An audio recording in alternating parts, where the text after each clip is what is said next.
Hello, A-Push people. So today is our big assignment day, the presidency of Andrew Jackson.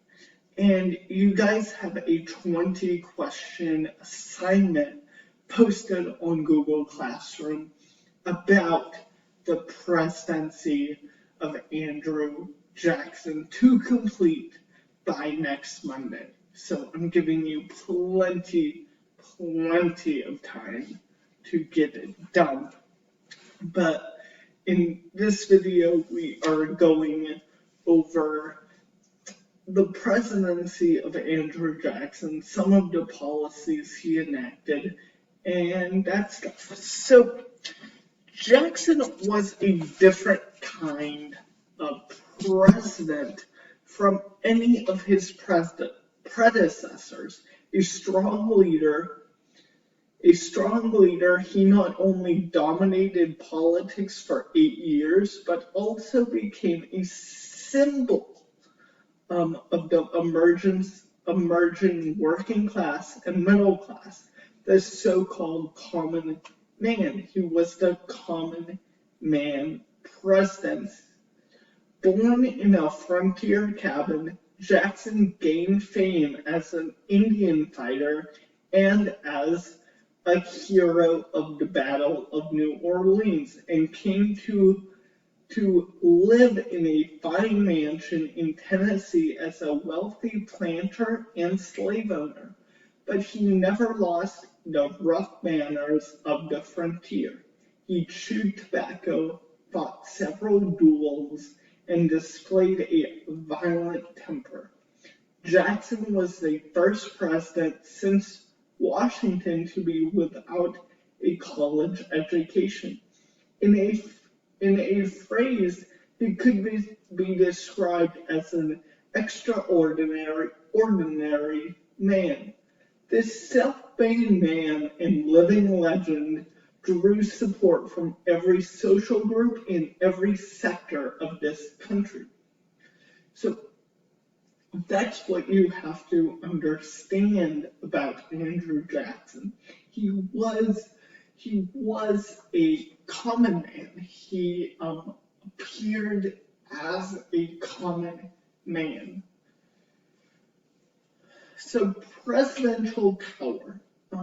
This is one of the things that Andrew Jackson gets remembered for the most. So pay close attention, because the A-Push test usually, when they pull from Andrew Jackson, they pull from this or the Indian Removal Act, which we'll get into in a little bit. So presidential power. Jackson presented himself as a representative of all the people and the protector of the common man against abuses of power by the rich and the privileged. He was a frugal Jeffersonian who opposed increasing federal spending and the national debt. Jackson interpreted the powers of Congress narrowly and therefore vetoed more bills, 12, than all 6 preceding presidents combined. So he vetoed 12 bills, which is more than any of his predecessors combined. For example, he vetoed the use of federal money to construct the Maysville Road because it was woefully within one state, Kentucky, the home state of Jackson's rival, Henry Clay. Jackson's closest advisors were a group known as his kitchen cabinet, who did not belong to his official cabinet. Because of them, the appointed cabinet had less influence on policy than under earlier presidents. The Peggy Eaton Affair. The campaign of the common man also went to the aid of the common women, at least in the case of Peggy O'Neill Eaton. The wife of Jackson's Secretary of War, she was the target of malicious gossip by other cabinet wives, much as Jackson's recently deceased wife had been in the 1828 campaign. When Jackson tried to force the cabinet wives to accept Peggy Eaton socially, most of the cabinet resigned. The controversy contributed to the resignation of Jackson's vice president, John C. Calhoun, a year later. For remaining loyal during the crisis, Martin Van Buren of New York was chosen as vice president for Jackson's second term. So, this whole affair was going on. So now we are going to get into the Indian Removal Act, which is the centerpiece of his presidency. So Jackson's concept of democracy did not extend to American Indians. Jackson sympathized with land-hungry citizens who were impatient to take over lands held by American Indians. Jackson thought the most humane solution was to compel the American Indians to leave their traditional homelands and resettle west of the Mississippi. In 1830, he signed into law the Indian Removal Act, which forced the resettlement of many thousands of American Indians.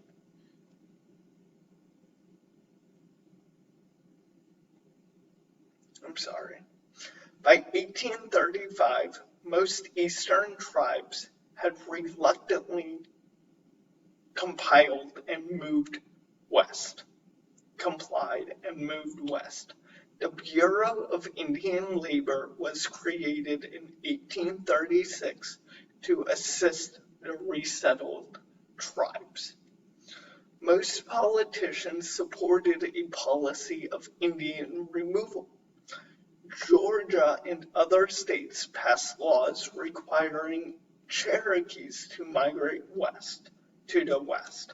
When the Cherokees challenged Georgia in the courts, the Supreme Court ruled in Cherokee Nation v. Georgia that Cherokees were not a foreign nation with the right to sue in a federal court. But in a second case, Worcester v. Georgia, 1832, the High Court ruled that the laws of Georgia had no force within Cherokee territory. In this clash between a state's laws and the federal court, Jackson sided with the state. The court was powerless to enforce its decision without the president's support.